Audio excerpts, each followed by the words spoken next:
और बहुत ही important chapter है। मैं आपको बता दूं, ये जो 5वां चैप्टर है इसके 2 पार्ट हैं। एक India's gifts to the world, संसार के लिए भारत के उपहार, जिसमें पहला जो पार्ट है वो है हाउ योगा हील्स। योगा किस प्रकार से बीमारी का इलाज करता है। योगा किस प्रकार से बीमारी का इलाज करता है। तो देखिए, पेन अपने साथ रखना, वर्ड मीनिंग में बताऊंगा, उन वर्ड्स का मीनिंग साथ साथ लिखते रहना, क्योंकि ये चैप्टर इसलिए इंपॉर्टेंट है कि साइंटिफिक चैप्टर है, इससे क्वेश्चन बहुत पूछे जाते हैं। It has become common knowledge that yoga is good for you. आज ये आम समझ बन चुकी है कि योगा आपके लिए अच्छा है। It has become common knowledge, आज ये आम राय बन चुकी है, आम समझ बन चुकी है that yoga is good for you, कि योगा आपके लिए अच्छा है। Currently yoga is being used as a therapy. या थेरेपी का मतलब होता है बेटा उपचार। Currently yoga is being used as a therapy. वर्तमान समय में जो योगा है इसका उपचार के रूप में उपयोग किया जा रहा है, उपचार के रूप में प्रयोग किया जा रहा है। अब इसमें पहला क्वेश्चन बनेगा कि योगा कौन कौन सी बीमारियों के लिए उपचार के रूप में यूज किया जा रहा है, या वो कौन कौन सी बीमारियां हैं जिन बीमारियों में जो योगा है उसको एक थेरेपी के रूप में यूज किया जा रहा है। तो देखिए, फॉर कैंसर, कैंसर की बीमारी के लिए, इनफर्टिलिटी, बांझपन के लिए, इनफर्टिलिटी का मतलब होता है बांझपन, लंग डिजीज, फेफड़ों की बीमारी के लिए, मल्टीपल स्क्लेरोसिस। मल्टीपल स्क्लेरोसिस का मतलब होता है, आपने देखा होगा, स्नायु तंत्र की बीमारी। मल्टीपल स्क्लेरोसिस स्नायु तंत्र की बीमारी के लिए। पार्किंसन डिजीज, पार्किंसन डिजीज का मतलब होता है मांसपेशियों से संबंधित बीमारियां, मांसपेशियों से संबंधित बीमारियों के लिए। इंसोम्निया, इंसोम्निया का मतलब होता है अनिद्रा, अनिद्रा की बीमारी के लिए। High blood pressure, high blood pressure का मतलब होता है उच्च रक्तदाब। एंड जॉइंट पेन, और जोड़ों के दर्द के लिए। Means these are the diseases, ये वो बीमारियां हैं जिन बीमारियों को ठीक करने के लिए योगा को उपचार के रूप में यूज किया जा रहा है। योगा का उपचार के रूप में योगा को काम में लिया जा रहा है। तो स्टूडेंट्स, आपको यहां ध्यान रखना है कि what are the diseases in yoga is being used as therapy. वह कौन कौन सी बीमारियां हैं जिसमें जिनमें योगा को थेरेपी के रूप में यूज किया जा रहा है। Yet there is very little awareness and understanding on exactly how yoga heals. लेखक कहता है कि इतनी बीमारियों में, इतनी सारी बीमारियों में योगा को थेरेपी के रूप में यूज किया जा रहा है, योगा को योगा के माध्यम से उपचार किया जा रहा है, लेकिन इसके बावजूद भी योगा से संबंधित लोगों की समझ कम है। मतलब लोगों को इस बात का पता नहीं है कि योगा किस प्रकार से काम करता है। योगा बहुत सारी बीमारियों में थेरेपी के रूप में यूज हो रहा है, योगा से उपचार किया जा रहा है बीमारियों का, लेकिन लोगों को इस बात का पता नहीं है कि योगा कैसे बीमारियों को ठीक करता है या योगा कैसे काम करता है। Even the yoga and medical communities, और ये जो जानकारी की कमी है कि योगा किस प्रकार से बीमारियों का उपचार करता है, ये योगा और मेडिकल कम्युनिटीज जो हैं, यानी कि योगा करवाने या योगा से संबंधित समुदाय और उसके साथ साथ जो चिकित्सीय समुदाय है, उन चिकित्सा समुदाय से संबंधित लोगों को भी इसकी जानकारी नहीं है। मतलब उन लोगों को भी इस बात का पता नहीं है। इतना तो पता है कि योगा थेरेपी के रूप में यूज किया जा रहा है, योगा रोगों की थेरेपी है, लेकिन ये कैसे काम करता है वो भी नहीं जानते हैं। मतलब उनकी भी समझ कम है। The key is to understand the relationship between stress, yoga and disease.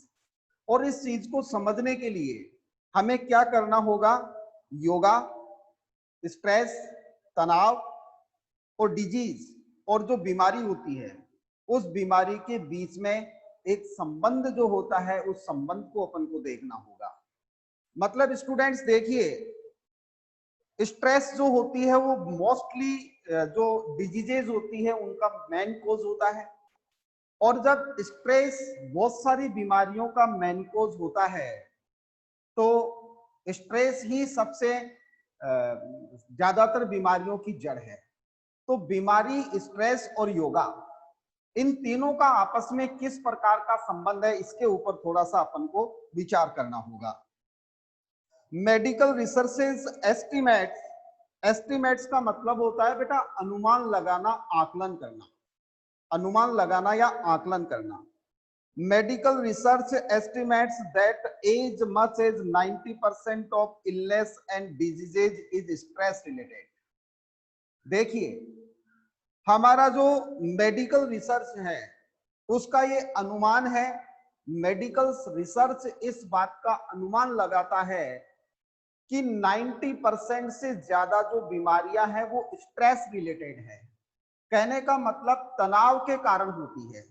अब देखिए, ह्यूमन बॉडी या कोई अन्य जो बॉडी है उसमें जितनी भी जो बीमारियां होती है, उन बीमारियों में सबसे ज्यादा बीमारी का कारण स्ट्रेस है।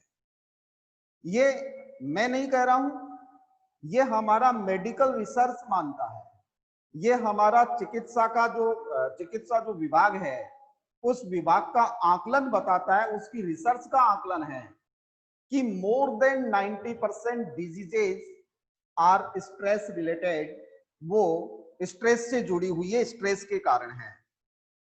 A few of many diseases and conditions that have been linked to an overactive stress response include। लेखक कहता है कि इन 90% बीमारियों में से कुछ ऐसी बीमारियां हैं जो ओवर स्ट्रेस के कारण होती है। मतलब तनाव तो होता ही है, तनाव तो 90% से ज्यादा बीमारियों का कारण है ही, लेकिन लेखक ये भी कहता है कि कुछ बीमारियां जो होती है इन 90% में वो ओवर स्ट्रेस के कारण होती है, तनाव की मात्रा ज्यादा होने के कारण होती है। यानी तनाव जब बहुत ज्यादा होता है तो ऐसी स्थिति में कुछ बीमारियां हैं। अब देखिए कौन कौन सी बीमारियां हैं।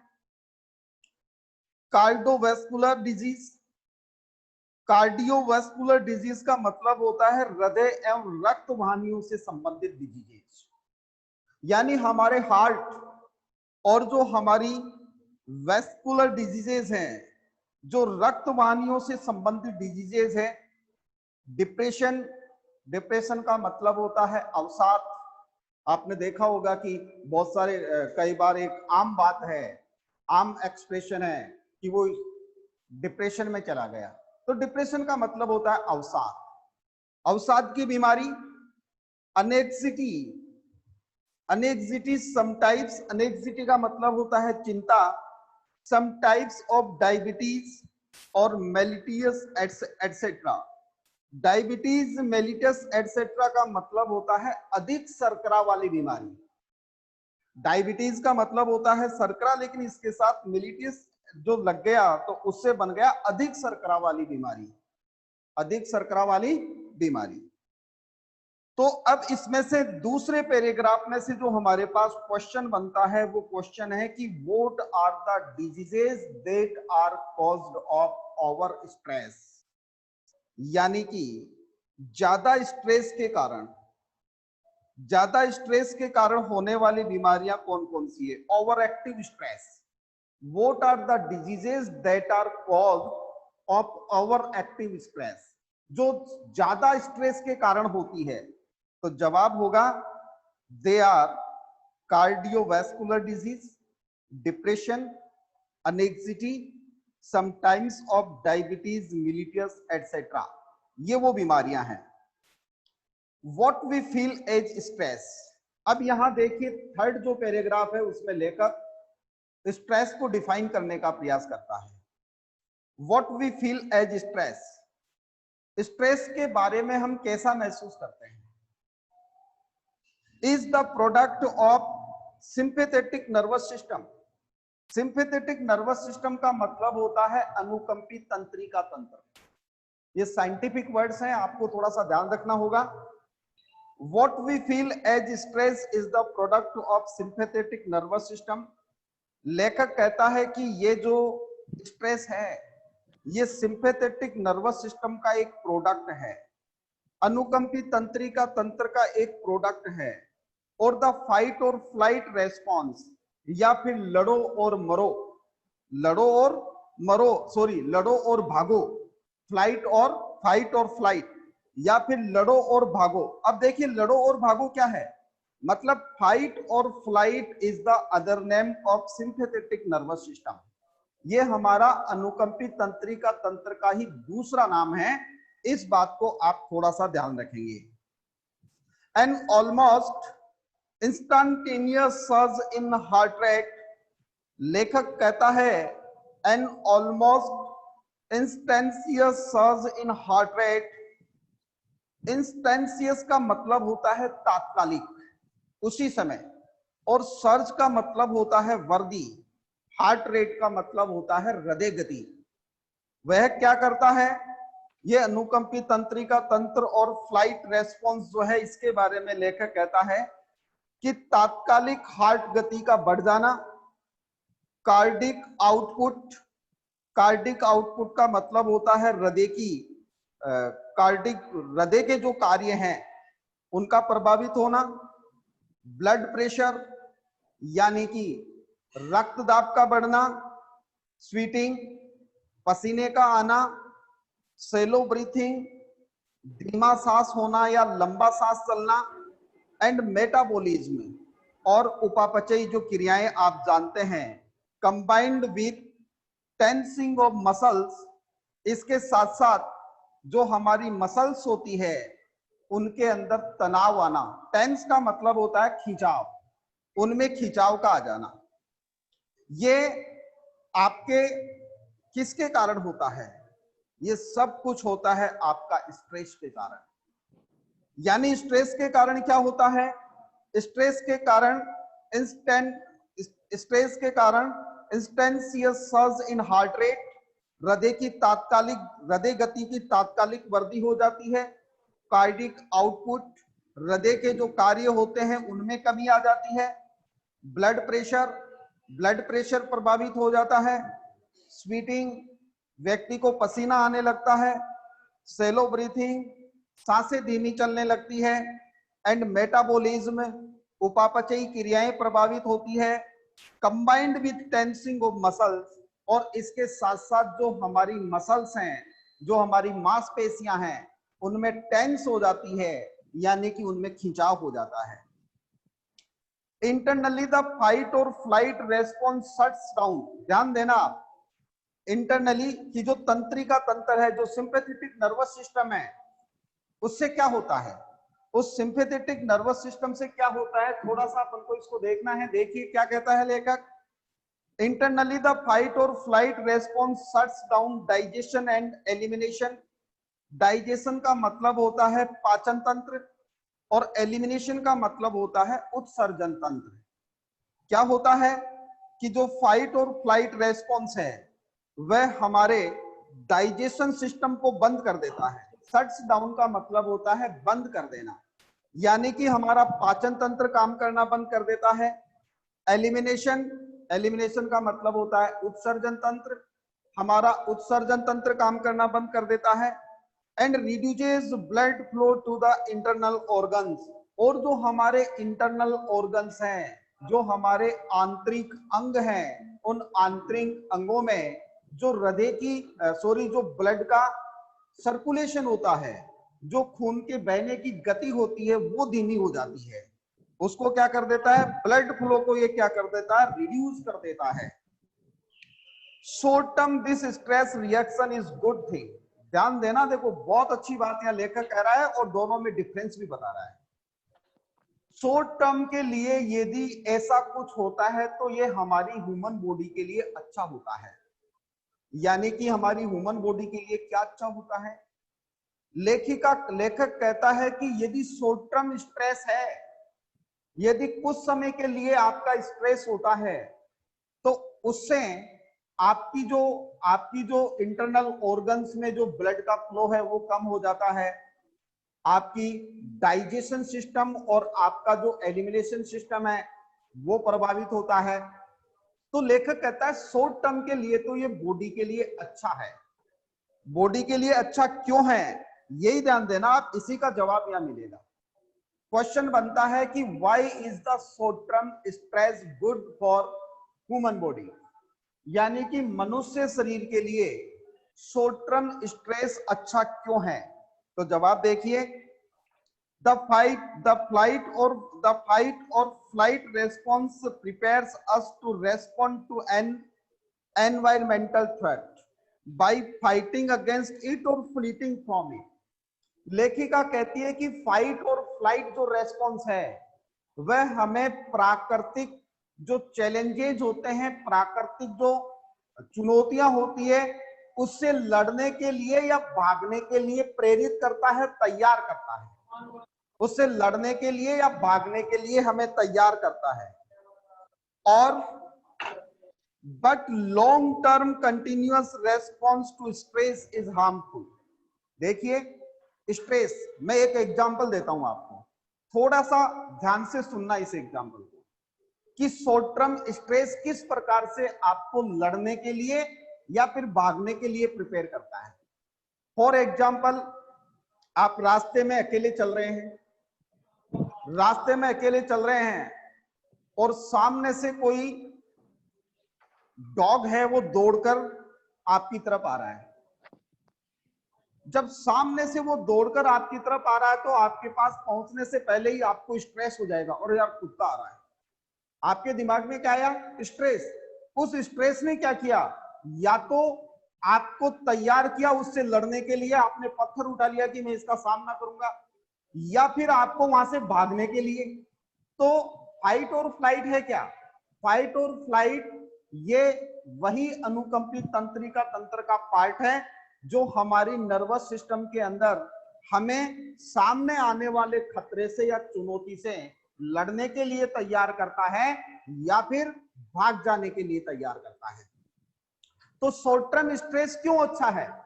Short term stress is better, short term stress is good because is prepare us to fight और flight to the challenge, to fight और flight to the danger that we are going to face. जो खतरा हमारे सामने है, जो खतरा हमारे सामने है, उस खतरे का सामना करने के लिए या उस खतरे से भाग जाने के लिए हमें तैयार करता है। लेकिन देखिए, but long term continuous exposure to stress is harmful. लेकिन लंबे समय तक का जो तनाव है, लॉन्ग टर्म, लंबे समय तक कंटिन्यूअस एक्सपोजर टू स्ट्रेस, लंबे समय तक तनाव से ग्रसित होना इज हार्मफुल, ये नुकसानदायक है। यदि अपन लंबे समय तक तनाव से ग्रसित हैं तो ये नुकसानदायक है। अब देखिए, हमने इसका फायदा देखा, हमने इसका बेनिफिट देखा कि ये किस प्रकार से फायदेमंद है, तो अपन को ये भी देखना है कि ये नुकसान किस प्रकार से करता है। तो देखिए हार्मफुल कैसे है, यानी कि क्वेश्चन ये भी बनेगा, how is the long term stress is harmful for human body, यानी कि लंबे समय तक का जो स्ट्रेस होता है वो ह्यूमन बॉडी के लिए, मनुष्य शरीर के लिए नुकसानदायक होता है। कैसे? तो जवाब देखिए, placing excess wear and tear on the body system, ये हमारी जो शारीरिक व्यवस्था होती है, ये जो हमारा बॉडी का सिस्टम होता है, उस बॉडी के सिस्टम में क्या कर देता है? एक्सेस टियर एंड वियर कर देता है। टियर एंड वियर का मतलब होता है तोड़फोड़। हमारे शारीरिक सिस्टम में तोड़फोड़ कर देता है, टूट फूट कर देता है। टियर एंड वियर का वियर एंड टियर का मतलब है टूट फूट। And severely limiting the body's natural maintenance, और क्या करता है? सेवरली का मतलब है या सीरियसली और गंभीर रूप से limiting the body's natural maintenance, हमारे शरीर का जो प्राकृतिक मेंटेनेंस है, यानी कि जो स्वाभाविक मेंटेनेंस है। आपने देखा होगा हमारी बॉडी में आरबीसी डब्ल्यूबीसी काम करती है, और आरबीसी डब्ल्यूबीसी क्या है? ये हमारी बॉडी का सेल्फ मेंटेनेंस सोर्स है, जो हमारी बॉडी को मेंटेन करती है। कभी अंदर लग जाती है, कोई बीमारी होती है, तो उस बीमारी से कौन लड़ता है? आरबीसी डब्ल्यूबीसी लड़ती है। तो लेखक यही कहता है कि लॉन्ग टर्म स्ट्रेस क्या करता है, ये हमारी जो शरीर है, हमारी जो बॉडी है, उस ढांचे में टूट फूट बना देता है, इस ढांचे को तोड़ फोड़ देता है, और जो हमारा नेचुरल मेंटेनेंस सिस्टम है, यानी कि शरीर की अपनी स्वाभाविक बीमारियों से लड़ने की जो क्षमता है, उस क्षमता को रिड्यूस कर देता है, उस क्षमता को लिमिटिंग कर देता है, उस क्षमता को लिमिट कर देता है। या लिमिट का मतलब है सीमित करना। लिमिट का मतलब क्या है? सीमित करना। तो हमारे शरीर में जो रोगों से लड़ने की एक स्वाभाविक क्षमता होती है, एक जो ताकत होती है, उस ताकत से ये क्या कर देता है? उसको लिमिट कर देता है। एंड हीलिंग एबिलिटीज, और जो हमारे रोगों का उपचार होने की जो क्षमता है, यानी कि जो हमारी बॉडी स्वतः ही बीमारियों से लड़ने का जो काम करती है, means I can say the power of RBC and WBC of fighting with the diseases, इसको ये लिमिट कर देती है। यानी कि आरबीसी डब्ल्यूबीसी की बीमारियों से लड़ने की जो क्षमता है, उस क्षमता को ये कम कर देती है। Chronic stress can lead to continuously high level of cortisol. देखिए एक बार मेरे को बताना टाइम क्या है। Chronic stress can lead to continuously high level of cortisol. लेखक ये कहता है chronic stress का मतलब होता है लंबी अवधि का तनाव। Chronic stress का मतलब क्या होता है? लंबी अवधि का तनाव। Can lead to continuously high level of cortisol. इसके कारण cortisol एक ह्यूमन बॉडी में हार्मोन होता है। तो लेखक कहता है कि लंबे समय का जो स्ट्रेस होता है, वो हमारे शरीर में cortisol जो हार्मोन होता है, उसकी मात्रा को बढ़ा देता है। लंबे समय के स्ट्रेस का कारण क्या हो जाता है? cortisol की मात्रा बढ़ना। यह हमारे बॉडी में cortisol हार्मोन की मात्रा को बढ़ा देता है। The hormone at normal level helps to maintain an active healthy body, including regulation of metabolism and blood pressure. देखिए कॉर्टिसोल के बारे में भी दो क्वेश्चन आपके पास बनेंगे। पहला क्वेश्चन है, how does cortisol help at normal level to human body? Normal level पर कॉर्टिसोल ह्यूमन बॉडी का किस प्रकार से काम करता है, ह्यूमन बॉडी को किस प्रकार से फायदा पहुंचाता है? तो जवाब होगा, the cortisol at normal level helps to maintain an active healthy body. यह हमारे शरीर को स्वस्थ और हमारे शरीर को एक्टिव रखने में सहायता प्रदान करता है। इसके साथ साथ including regulation of metabolism and blood pressure, इसके साथ साथ ये उपापचयी क्रियाएं और जो ब्लड प्रेशर है, जो हमारा रक्तदाब है, उस रक्तदाब को मेंटेन करता है। तो कॉर्टिसोल एक प्रकार से हम देखें तो नॉर्मल लेवल पर ह्यूमन बॉडी को एक्टिव रखता है, ह्यूमन बॉडी को रेगुलेट रखता है, ह्यूमन बॉडी में जो ब्लड प्रेशर है उसको रेगुलेट करता है, हमारी जो मेटाबॉलिज्म है उनको रेगुलेट करता है। तो ये कॉर्टिसोल के फायदे हैं, लेकिन फायदे कौन से लेवल पर हैं? ये फायदे हैं सिर्फ और सिर्फ क्या कहते हैं अपन इसको, नॉर्मल लेवल पर। नॉर्मल लेवल पर जब होता है तो ये इसके फायदे हैं। But excessive amount of cortisol can suppress the immune system. अब यहां देखिए एक्सेसिव, एक्सेसिव का मतलब होता है ज्यादा मात्रा, लेकिन कॉर्टिसोल की ज्यादा मात्रा क्या करती है? Can suppress immune system. ये हमारी प्रतिरक्षण जो व्यवस्था है, जो इम्यून सिस्टम है, उस इम्यून सिस्टम को बंद कर देता है या कम कर देता है। ये एक माइक ऑन है किसी बच्चे का, माइक ऑन है किसी का, उसको क्या करता है? ज्यादा मात्रा में सप्रेस इम्यून सिस्टम। सप्रेस का मतलब होता है समाप्त कर देना, इम्यून सिस्टम का मतलब होता है प्रतिरक्षण व्यवस्था। इम्यूनिटी जो होती है जिसमें आरबीसी डब्ल्यूबीसी काम करती है, उस क्षमता को खत्म कर देता है। एंड कोज स्लीप डिस्टर्बेंस, जिसके कारण हमें अनिद्रा की बीमारी हो जाती है, सोने में डिस्टर्बेंस होता है। लॉस ऑफ एपेटाइट, एपेटाइट का मतलब होता है भूख, यानी कि हमारी भूख चली जाती है, हमारी खाना खाने की इच्छा नहीं होती। High levels of cortisol can also increase your heart rate. लेखक कहता है कि हाई लेवल का जो कॉर्टिसोल हार्मोन है वह आपकी हृदय गति को भी बढ़ा सकता है, कहने का मतलब हमारी हार्ट रेट को बढ़ा देता है। ब्लड प्रेशर, हमारे रक्तदाब को बढ़ा देता है। एंड योर कोलेस्ट्रॉल, और इसके साथ साथ जो हमारी बॉडी में कोलेस्ट्रॉल होता है, जो वसा होती है, उसको बढ़ा देता है। इसके साथ साथ ट्राइग्लिसराइड लेवल्स, और इसके साथ साथ ट्राइग्लिसराइड लेवल जो होता है वो होता है खून में मिली हुई जो वसा होती है। देखिए वसा दो प्रकार की होती है, एक तो बॉडी में होती है, एक ब्लड में मिक्स होती है। तो ब्लड में जो मिक्स वसा होती है, उस वसा को भी ये क्या करता है, बढ़ा देता है। Risk factors for both heart attacks and strokes, और इसके कारण हार्ट अटैक हो जाता है, हार्ट स्ट्रोक्स हो जाता है, यानी पैरालिसिस हो जाता है। आप देखते हैं, अपन सुनते हैं कि बहुत सारे ऐसे लोग हैं जिनके बारे में एक कॉमन बीमारी के बारे में अपन सुनते हैं कि साहब उसको हार्ट अटैक हो गया, हार्ट अटैक हो गया। हार्ट अटैक का प्रमुख कारण क्या है?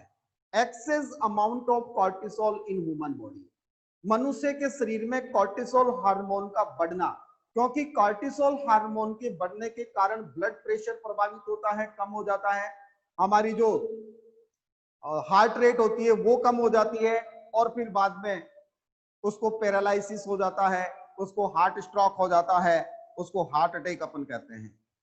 The by products of cortisol acts as sedatives, और इस कॉर्टिसोल के जो उप उत्पाद हैं, यानी कॉर्टिसोल की मात्रा के कारण कोई और भी उत्पाद हमारी बॉडी में जो बनते हैं, एक्ट्स एज सेडेटिव्स, वह हमारे स्नायु तंत्र को शांत करने वाली या हमें नींद में ले जाने वाली, सेडेटिव्स का मतलब होता है नींद से संबंधित, उससे हमें नींद सी आती है।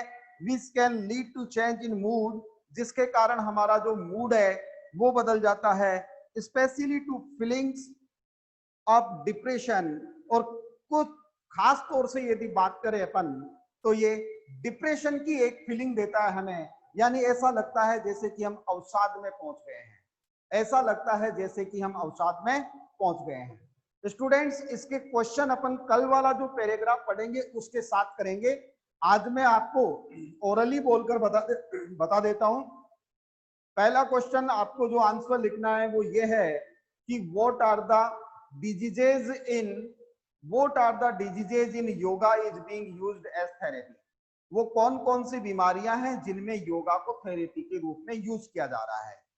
Number 2, what is stress, stress क्या होता है?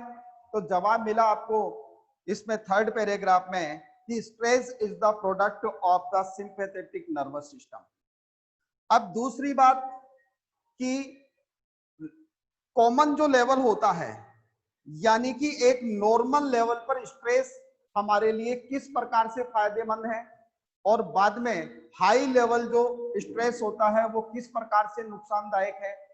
और 2 क्वेश्चन फिर आप इसमें फिर लिखोगे, how is the cortisol at normal level helps human body, and how is the cortisol at excess amount or high level harmful for the human body। ये 3-4 क्वेश्चन हैं जिनके आपको जवाब करने हैं, जिनके आपको क्वेश्चन लिखने हैं। बाकी ये क्वेश्चन 7 करवाऊंगा कल में एक साथ, अभी इसलिए नहीं करवा रहा क्योंकि इतना टाइम हमारे पास शायद नहीं है। And once again I want to say thanks heartily to all of you who wished me for your warm wishes on birthday। आपके कोई 1-2 डाउट्स हो तो पूछ लो बेटा, मेरे पास 2 मिनट का टाइम है। 2 मिनट का टाइम है, जल्दी पूछो, कोई डाउट इससे संबंधित हो तो।